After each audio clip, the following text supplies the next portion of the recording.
السلام عليكم ورحمة الله تعالى وبركاته. مشاهدي الكرام، تحية طيبة لكم جميعا أينما كنتم.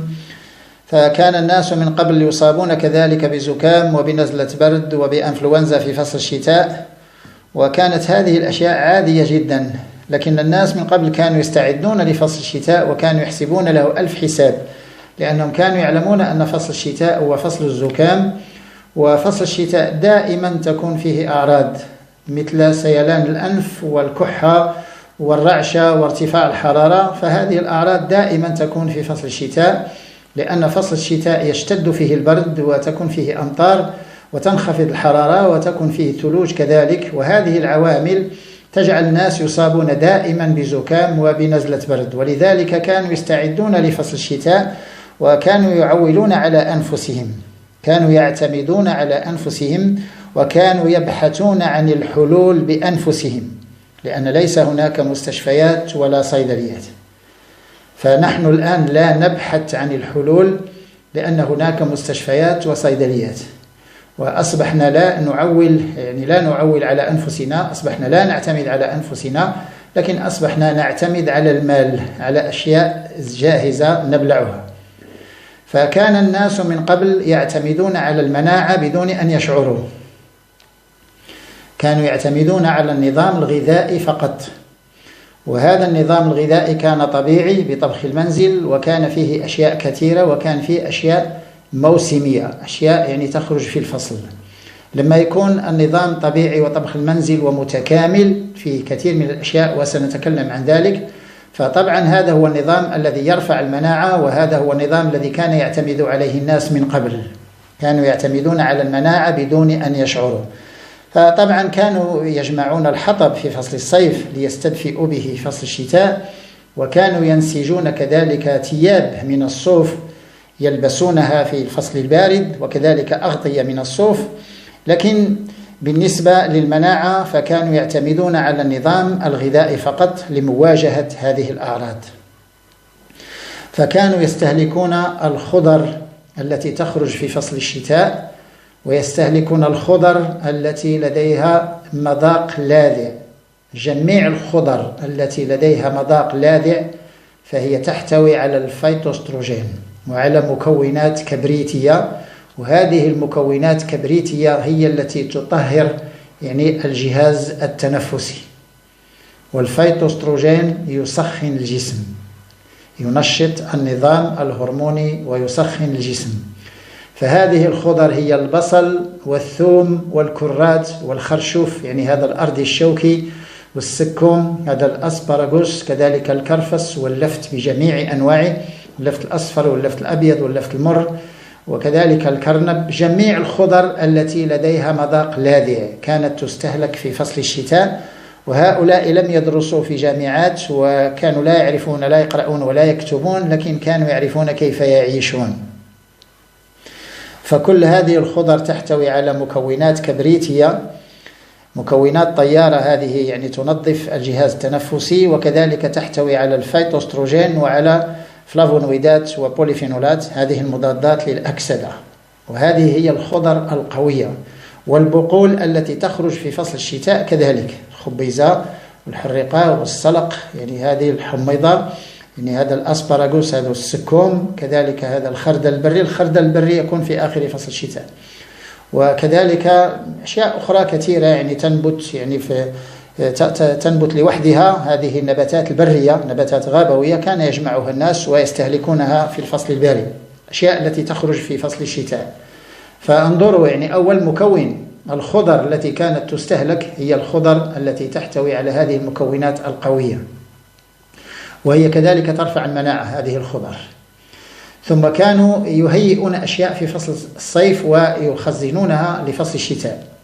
كانوا يهيئون الخليع، وكذلك يجففون هذه الفواكه مثل التين، مثل الزبيب، وحتى أن كانت النساء كذلك تهيئ كسكس في فصل الصيف وتجففه وتخزنه لفصل الشتاء.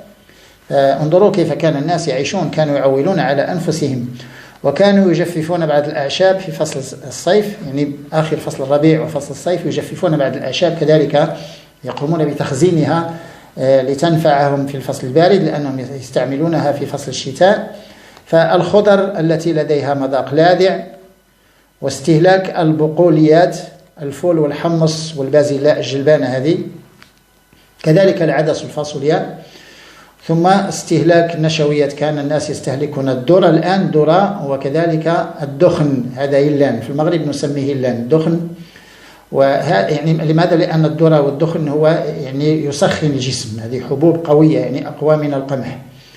وكذلك كان الناس يستهلكون هذه البذرات بقوة وبكثرة، كان الناس يستهلكون الحبرشاد والحلبة والسمسم، هذا الزنجلان، وحبوب الكتان والحبة السوداء، وكذلك اليانسون والشمرة، حبوب الكزبرة والكروية.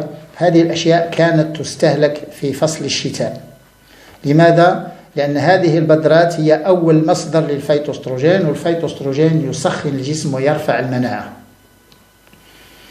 يعني أهمية هذه البذرات هو حبرشاد يسخن الجسم لأنه يعني يعرق الجسم. كذلك التوابل الحارة فيها الفلفل الأحمر والفلفل الأخضر. الفلفل الأخضر الحار يسمى الشطة، هذا يستهلك بكثرة في السودان وكذلك في البلدان المغاربية، في تونس، في الجزائر وفي المغرب. هذه الشطة، الفلفل الأخضر هذا الحار، كان يستهلك في فصل الشتاء. والقبار أو الكبار يستهلك كذلك بكثرة في فصل الشتاء. أنا أتكلم عن القبار يعني مطحون على شكل مسحوق، يعني كتوابل، وليس القبار هذا الذي يقومون بتخليله بالملح، يخلل بالملح ثم يصدر للخارج.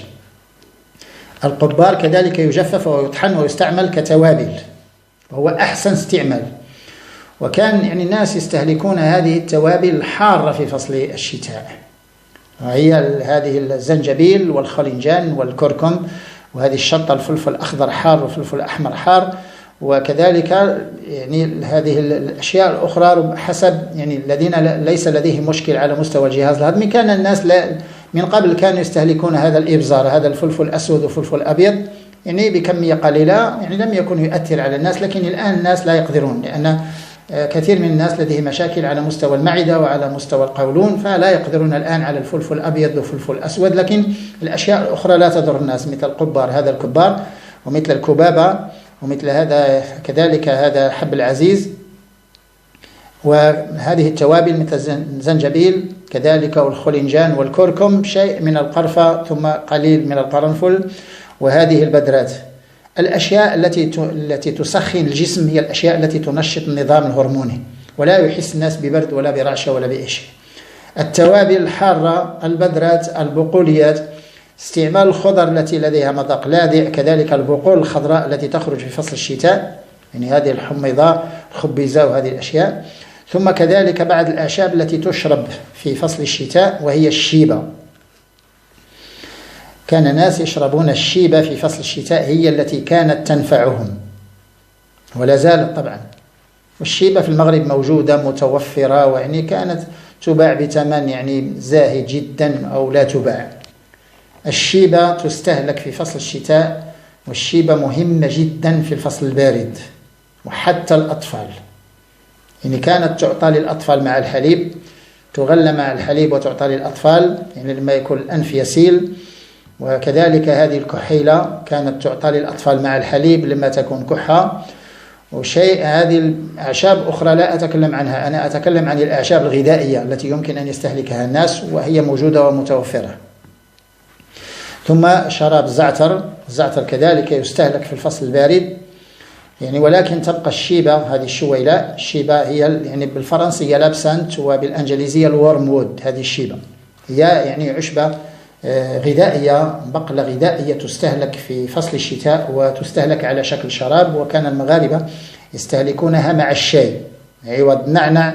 فصل الشتاء دائما الشيبة يعني كانت تنفع الناس، والشيبة تنفع الناس في الفصل البارد. الشيبة تسخن الجسم، وهذا الأنف الذي يسيل يكون دائما. الأطفال الآن لديهم مشكل الآن في هذا الفصل، الأطفال الآن كحة وأنف يسيل ويعني ورعشة وارتفاع الحرارة، لديهم مشاكل الآن الأطفال. فهكذا كان يعيش الناس من قبل، وكانوا يبحثون عن الحلول بأنفسهم. فهل نحن الآن نبحث عن الحلول؟ السؤال، الجواب لا. نحن لا نبحث عن الحلول، لأن هناك حلول جاهزة نشتريها بالأموال ونبلعها. لماذا نبحث عن الحلول؟ هناك مستشفيات، هناك صيدليات، هناك طب، فلماذا نبحث عن الحلول؟ لكن الإنسان من قبل كان يعيش بنفسه ويعتمد على نفسه ويعول على نفسه، وكانت لديه معرفة، وكان يعرف كيف يواجه هذه المشاكل. نحن الآن لا نعرف كيف نواجه هذه الأشياء. فكانت الأم هي التي يعني تقوم بهذه المهمة. الأم هي الطبيبة وهي الصيدلانية بالنسبة للأطفال. لما يصاب الطفل بكحة أو زكام أو نزلات البرد، فالمرأة كانت تتصرف، تعرف كيف تتصرف، وتعرف الأشياء التي تصلح للزكام والأشياء التي تصلح للكحة إلى آخره. وهذه أشياء كان الناس يدخرونها، كانوا يدخرون الأشياء التي يهيئونها، كانوا يهيئون الخليع ويدخرونه لفصل الشتاء لأن فيه طاقة، والناس كانوا يعملون وكان برد شديد. كانوا يملحون هذه الزبدة البلدية، يهيئون السمن الحار، هذا الدهن الحار بالزعتر وملح، ويخزن كذلك لفصل الشتاء. السمن الحار يستهلك في فصل الشتاء. السمن الحار منتوج قوي، منتوج هائل بالنسبة للأطفال، السمن الحار الحقيقي طبعا. ثم كذلك استهلاك زيت الزيتون واستهلاك الفواكه الجافة، كانوا يجففون هذا التين والزبيب، وهذه أشياء تخزن لفصل الشتاء. التمر والتين والزبيب واللوز والجوز، هذه أشياء تستهلك في فصل الشتاء لأن فيها طاقة. وكذلك بعض الأشياء يعني التي كانت تهيأ في فصل الصيف، كل الأشياء التي كان الناس يدخرونها كانت تدخر لفصل الشتاء. حتى البصل كان الناس يخزنونه في التبن لفصل الشتاء. الثوم والبصل والكرفس والسكوم وهذه الخضر التي لديها مذاق لاذع، والسمن الحار واللوز والجوز والتمر والتين والزبيب والذرة والدخن والبقوليات، الحمص والفول والجلبانة هذه البازلاء، وكذلك هذه البدرات، الحبرشاد والحلبة واليانسون وشمرة، حبوب الكزبرة والحبرشاد، يعني هذه أشياء مهمة جدا فصل البارد. كذلك حبوب الكتان والحبة السوداء، ويعني هذه السانوج في المغرب نسميه السانوج، وهذا السمسم نسميه الزنجلان في المغرب. أشياء كانت تستهلك في فصل الشتاء، وكانت تقريبا تخزن فقط لفصل الشتاء. لذلك قلت أن الناس كانوا يبحثون عن الحلول بأنفسهم، وكانوا يقدرون على العيش وعلى الحياة، وكانوا يواجهون يعني هذه الأشياء، وكانوا يواجهونها بسهولة، فكانوا يعتمدون على المناعة بدون أن يشعروا.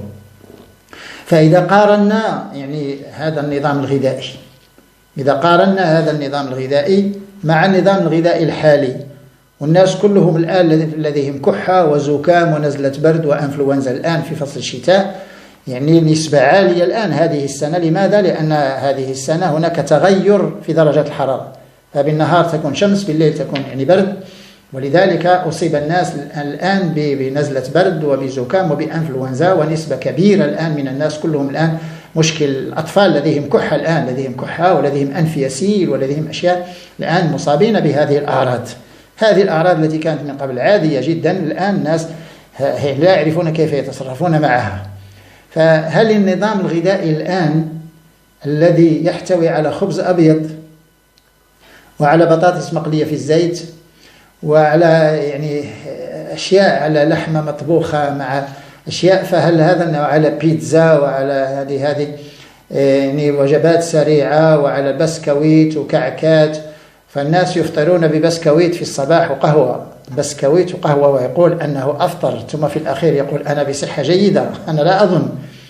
الناس كانوا يفطرون بالحريرة مع الصباح، الحريرة فيها حمص وعدس، وتضاف لها الحلبة، وفيها يعني هذا المقدونيس والكرفس، وفيها كذلك توابل حارة. الحريرة يجب أن يكون فيها توابل حارة، ويجب أن يضاف السمن الحار للحريرة. كان يفطر بها الناس في الصباح.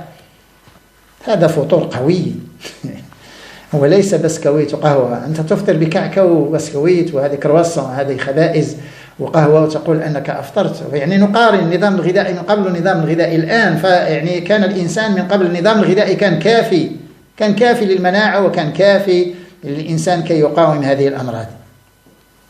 ثم يعني في المساء كان الناس يعني هذه حساء فول، كانوا يفطرون بحساء الفول بصرة، وحساء الجلبانة يعني هذه البازلاء، وحساء الشعير بزيت الزيتون وبحبرشاد وبالحلبة تضاف إليه هذه البذور، وكذلك يضاف هذه الوجبات الأخرى مثل الهربل والأشياء التي كان يضاف إليها سمن حار، ويضاف إليها يعني حتى بعض المناطق كانت يعني استهلاك هذا الخليع والبيض البري، استهلاك الخليع والبيض البري. منطقة فاس مثلا في هذا الفصل كان يستهلك الخليع مع الصباح، كان الناس يفطرون بالخليع والبيض البري، ويعني الحرفيين ويذهبون إلى العمل بدون أي مشكل، لا يحتاجون ولا يحسون برعشة ولا بأي شيء، لأن منطقة الريف منطقة باردة ولديهم جبة خاصة بفصل الشتاء. هذه الجبة تنسج في فصل الصيف، هذه الجبة الريفية. وكذلك هذه سكان الأطلس كان عندهم هذا البرنوس، هذا يعني في فصل الشتاء الجبة الجلابية هذه مع البرنوس في هذا السلهام، في المغرب نسميه السلهام. ويعني هذه الأشياء كان الناس ينظمون أنفسهم من قبل. وانظروا يعني كيف كان الناس يقدرون على الحياة ويبحثون عن الحلول بأنفسهم، ويعني يتصدون لهذه الأشياء ويعني يواجهون هذه الأعراض بكل سهولة. لكن الآن هل نحن الآن نبحث عن الحلول؟ لا. هل نظامنا الغذائي الآن قادر على مواجهة هذه الأمراض؟ لا. نظامنا الغذائي ونظام الآن غير قادر على مواجهة هذه الأمراض. نظامنا الغذائي نظام هو أصلا يخرب المناعة، ونحن نحتاج مناعة لمواجهة هذه الأمراض. الذين يستهلكون بيتزا وهمبرجر ويعني وهذا خبز أبيض ويعني أشياء هذه كعكات وبسكويت وثم يقول في الأخير أنه يعني تعشى وأنه يعني تناول طعام فطور. فهذا النظام الآن نظام الحالي نظام ليس. فهل النساء الآن الإنسان كان عاش بالبقول الخضراء، عاش بها وليس كان يضعها فوق المائدة لتزويق المائدة. النساء الآن تضع الخبيزة لتزويق المائدة، خبيزة ربما يكون سلق ربما تكون بعض الأشياء الآن نعم لكن لتزويق المائدة فقط. فالإنسان عاش بالخبيزة، كان يأكلها لوحدها. الإنسان عاش حتى يرني كان يحفر يرني وعاش بها. لكن النساء الآن هناك الوجبة الأساسية، اللحم مطبوخ يعني وجيد ودجاج محمر، ثم الخبيزة في طبق صغير هكذا تزوق به المائدة أو شيء هذا. ليس هكذا. ثم تقول في الأخير أنها استهلكت الخبيزة. لا، الخبيزة كان الناس يعيشون بها لوحدها. نساء كان هذا الطعام كان طعام يسقى بالخبيزة وبالسلق وبالقرنينة وبهذه الأشياء، وعاش الإنسان هكذا. المواد الغذائية الطبيعية البسيطة هي التي كانت ترفع المناعة. نظامنا فيه مشروبات غازية وفيه زيوت مكررة، زيوت صناعية، وفيه مقليات وفيه حلويات وفيه سكر أبيض وفيه لحوم. الناس لما يتناول لحم يقول أنه تغدى. يا سيدي هذا خطأ. لما يقول الشخص بأنني أكلت لحم أنا آكل جيد، يا سيدي هذا خطأ، هذا مفهوم خاطئ. هذه هي الأشياء التي خربت صحة الناس بدون أن يشعروا. اللحم ليس ضروري في التغذية، اللحم ليس ضروري، ليس مادة أساسية في التغذية. لكن مع الأسف الناس يعني لما يكون لحم في المائدة فهناك يعني تغذية جيدة. هذا خطأ، هذا خطأ، هذا خطأ 3 مرات.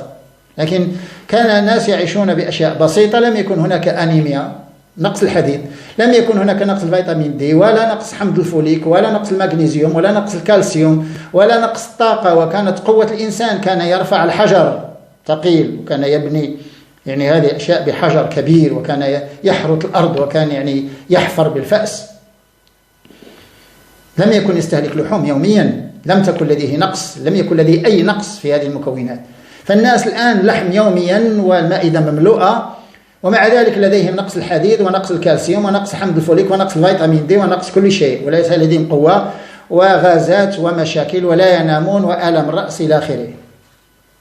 هناك خطأ كبير، لأن هذه التضليلات الآن حول النظام الغذائي وحول التغذية هي التي جعلت الناس الآن يعني ينسون الحلول ولا يبحثون عن الحلول ولا يجتهدون ولا يعرفون أي شيء، يتبعون الأشياء التي في السوق. لما يذهب شخص يشتري بطاطس طماطم ثم يرجع إلى منزله لا يعرف لا بقول خضراء ولا موسم ولا أي شيء ولا حتى ما يأكل. الآن هل الناس يستهلكون لفت الآن؟ لا أظن. يوم الجمعة مع الكسكس شيء من اللفت، لا أظن. الناس يستهلكون بطاطس وطماطم وبصل، نعم بصل، لكن البصل ليس استهلاك يعني هذا. هل الناس يستهلكون الفول والحمص يوميا؟ لا أظن. يستهلكون خبز أبيض يوميا، نعم، ولحوم يوميا، نعم، لحوم سريعة، لحوم دواجن سريعة هكذا يوميا، ويقولون أنهم تغدوا. فهذا النظام الذي كان يعتمد عليه أجدادنا لمواجهة هذه الأعراض، هم كانوا يعتمدون على المناعة بدون أن يشعروا. هذا النظام هو الذي كان يقوي المناعة. كان يقوي المناعة. الأعشاب التي تشرب كانت معروفة، وكان يعرفون ما هي الأعشاب التي تشرب. كانوا يشربون زعتر وزعفران والشيبة، هذه الشويلة. وكانوا يشربون زنجبيل، في المغرب نسميه سكينجبير، هذا الزنجبيل كان يشرب مع الشاي. وكانوا يشربون خلنجان، حتى أن بعض المدن كان مراكش مثلا، المراكشيين كانوا يشربون خلنجان يوميا مع المساء. وكانوا يفطرون بالحريرة مع الصباح، وربما حتى في المساء. الحريرة في الصباح والمساء، نعم جيد، لأن الحريرة هي وجبة كاملة لا ينقصها شيء.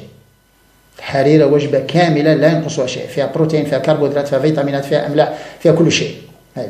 هذا النظام، ولذلك تكلم. فيبقى السؤال الكبير الذي يجب أن يفكر فيه الناس، والذي يجب أن نستفيد من هذه الأفكار.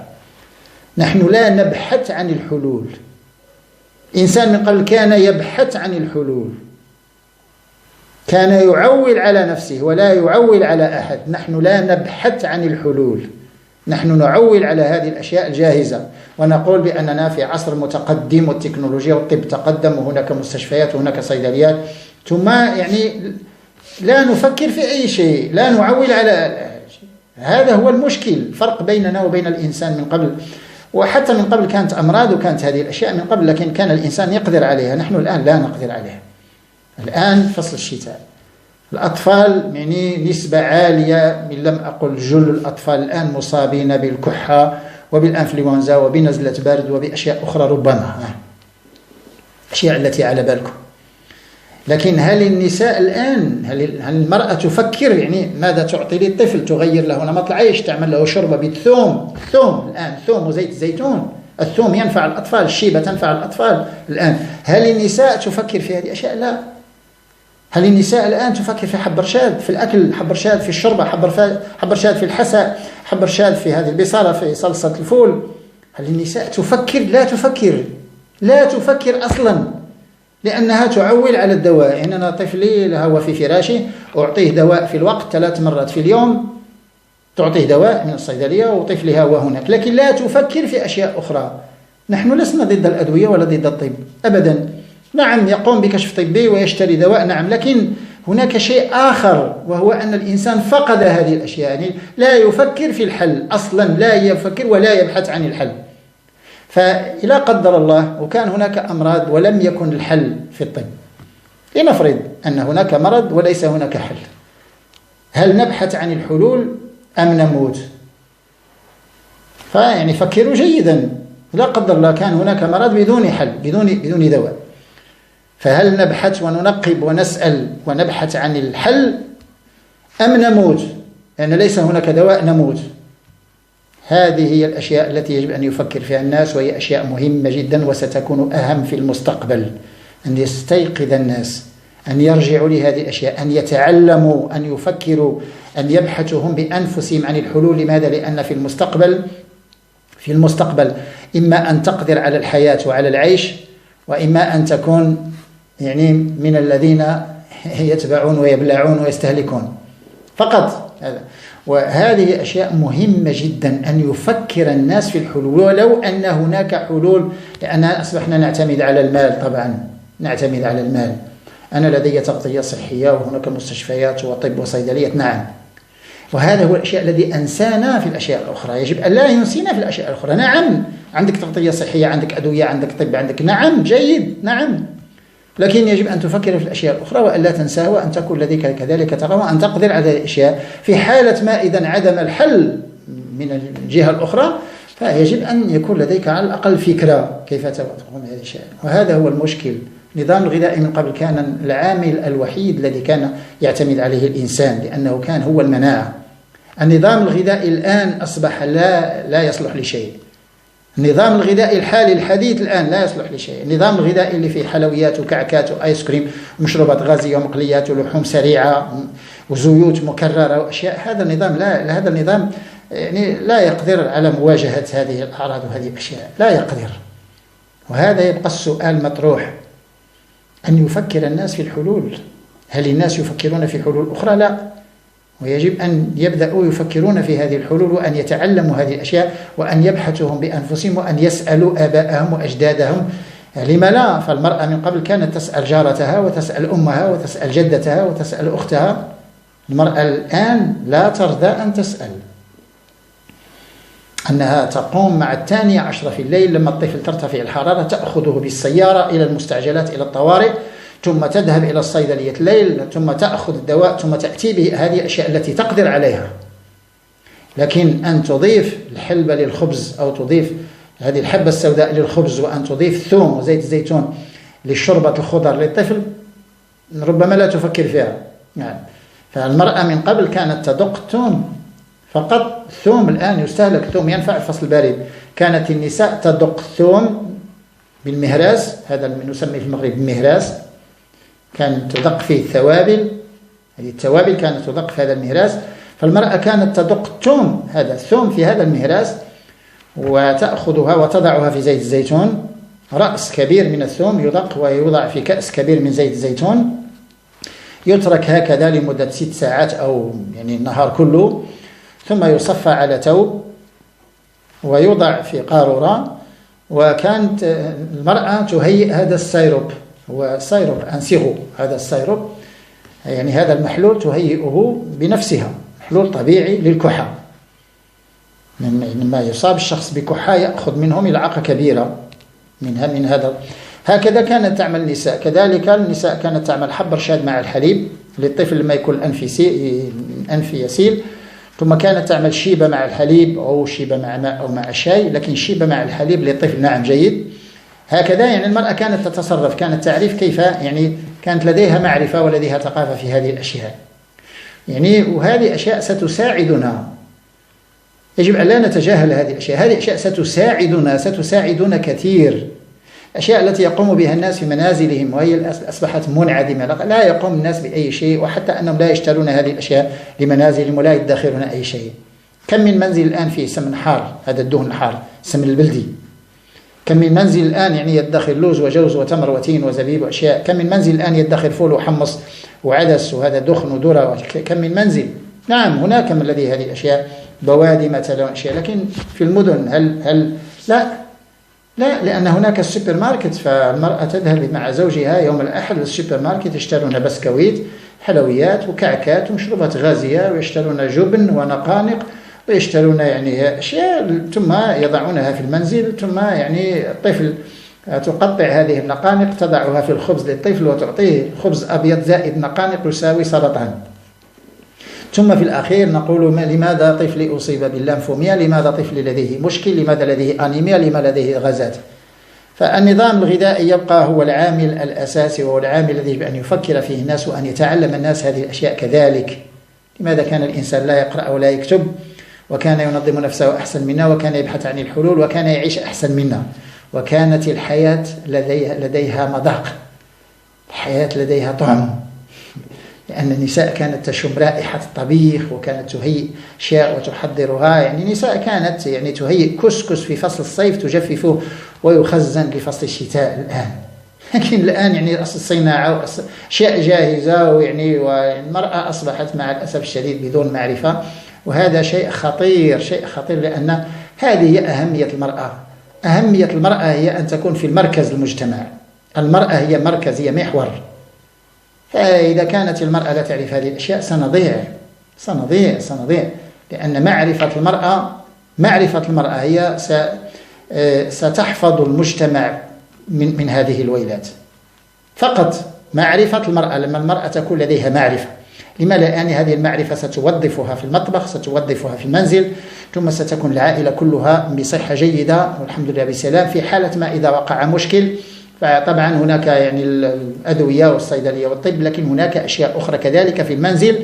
يعني لما يصاب الطفل بمرض، هل الطفل الآن فيه كحة وفيه الآن رعشة وارتفاع الحرارة، ثم هذا الطفل الآن يعني أمه تعطيه يعني هذه فرنش فرايز، هذه بطاطس مقلية في الزيت وكعكة وبسكويت، وتعطيه نقانق مشروبات غازية. الآن هذا الطفل يحتاج أشياء أخرى ولا يحتاج لهذه الأشياء مع الأسف الشديد. فهذا هو يعني المهم، وهذا أظن يعني أن هذه الحلقة مهمة جدا، وأتمنى يعني أن توقظ الناس هذه الحلقة، أن توقظ الناس لكي يعودوا، لكي يرجعوا، لكي يبحثوا، ولكي يبدأوا يعولون على أنفسهم، لأنه شيء مهم، لأن هناك طرف لا يريدك أن تعول على نفسك، هناك طرف لا يريدك أن تعتمد على نفسك، هناك طرف لا يريدك أن تعرف، هناك طرف لا يريدك أن تبحث، هناك طرف لا يريدك أن تعرف الحل الآخر. تحية طيبة لكم جميعا، السلام عليكم ورحمة الله.